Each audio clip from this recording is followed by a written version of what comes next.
and that my brain was just playing mean tricks on me when it's not trying to kill me. Hey guys, it's Phil, and I was diagnosed with bipolar a few months ago. So today I want to tell you guys the story of the worst paranoid episode that I've had in my life, which was maybe 3 weeks ago. Hey guys. So I haven't had much time to go to my usual spot for filming, so we're just gonna have to do it like this. I'm in between going from place to place. Hi. So the story starts when I first realized I was actually bipolar, which was 3 weeks after I was actually told that I was bipolar. So I was an outpatient at the hospital, and maybe like 3 or 4 weeks after I got my diagnosis, I had like this moment where I started realizing that I actually might be bipolar, because I didn't accept my diagnosis before, and then at that moment I started realizing that I might actually be. So the next few days afterwards at group session, that's all I would talk about, bipolar, and like some of the things that I would read online and things like that. And the therapist kept getting on my case about the things I'm reading online and told me that I shouldn't do it. And one of the fellow patients in the group sessions, she would also like get on my case about it, and they would always question me like, why are you reading so much online? It'll make things worse for you. And I said, well, like, it's like getting my diagnosis all over again, except this time I actually believe it. So like, you know, and I told him that I was on several websites and I check off every single box for bipolar. And the fellow patient would say things like, yeah, but if I went online, I would check off every single box for like a gazillion different things that I don't have. So then I would ask them like, are you saying that I don't have bipolar? So the fellow patient and the therapist, they would say all kinds of things like that to me. And fast forward to the second time I saw my psychiatrist. The first time I saw him, he was amazing. Like I was very, very impressed with him. He seemed like a super smart guy, knows what he's doing. And then the second time I met him, I was telling him about more symptoms that I was dealing with and some side effects I was dealing with, and he just seemed to get annoyed whenever I told him about more side effects. And then a few weeks after that, I picked up a refill prescription, and this time the pill bottle said something different. Because normally they would say blah, blah, blah, generic for brand name.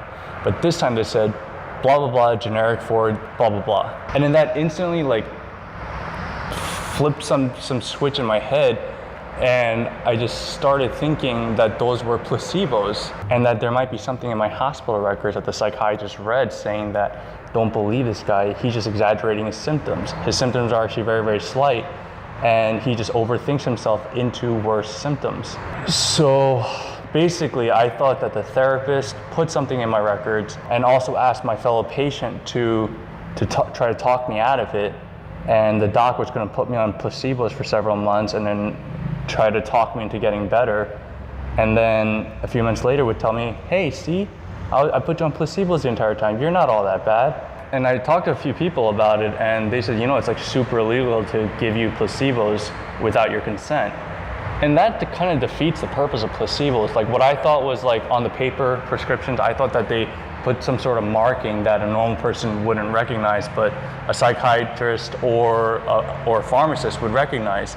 And I thought that they were putting some sort of marking on my prescriptions saying that I need to get placebos, and then the pharmacist would look at it and say, oh, okay, I need to make sugar pills for this guy. But what fed into the paranoia even more this time was that this particular prescription that I was picking up was sent over digitally. So I never even got to see what the prescription paper looked like. I don't know what he put on it, for all I know. He didn't even say, give this guy this drug. He said, give this guy something that looks like this drug. So then I got all my records from the hospital, and I had spent like 3-4 hours just reading over all the records, just reading over and over and over again. I mean, eventually I realized that there was nothing like that in my records, but still, I was thinking this, and then I left the Starbucks I was reading my records at, and I was in the parking lot talking to a friend, and the friend kind of talked me out of it a little bit. And then when I started realizing it, that all of this was just paranoia, I just broke down crying in that parking lot. Like, I felt so powerless. I felt scared. I felt like I had no control over myself and that my brain was just playing mean tricks on me when it's not trying to kill me. And it was the fact that I couldn't see it when it was happening. When it was happening, I totally believed it. And even afterwards, even right now, actually, right now, if I think about my medicine, I'll feel it like in my body. Like I still think that those things might be placebos. But with my head, now I know they're not. So it's really tough because I keep feeling it in my bones that this is happening. Now the doc wants to put me on some antipsychotics. He knows I like to research everything, so he gave me the option of one drug or another drug, and I was reading up the symptoms, and it's like picking between terrible and terrible. And that's like its own video, because most people don't realize that it's not just the mood swings that we deal with bipolar, because a lot of people might think that, oh, so you have crazy mood swings, it might suck, but you get on the right meds and it'll go away. No, because then there's all kinds of side effects that you might have to deal with.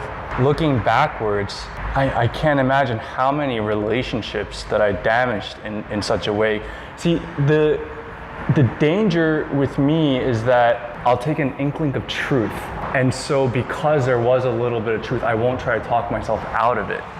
Like I've had symptoms for over a decade now. So, I mean, I've learned like coping mechanisms, basic psychotherapy myself. And with minor things or things that are just outlandish, I would talk myself out of it. But when it's those things with the just a little bit of truth, I don't talk myself out of it because I totally believe it. And how many relationships did I damage? How many times did I look like a complete asshole or just immature or whatever it is? And it really sucks, I wish I had gotten the diagnosis much earlier in my life. So yeah, I'll make the video about the antipsychotics some other time. Like and subscribe. Please share this video with your friends. Comment. I really like it when you guys comment. This is the next video and this is the previous video. And by now the subscription button should be here. So yeah. Bye.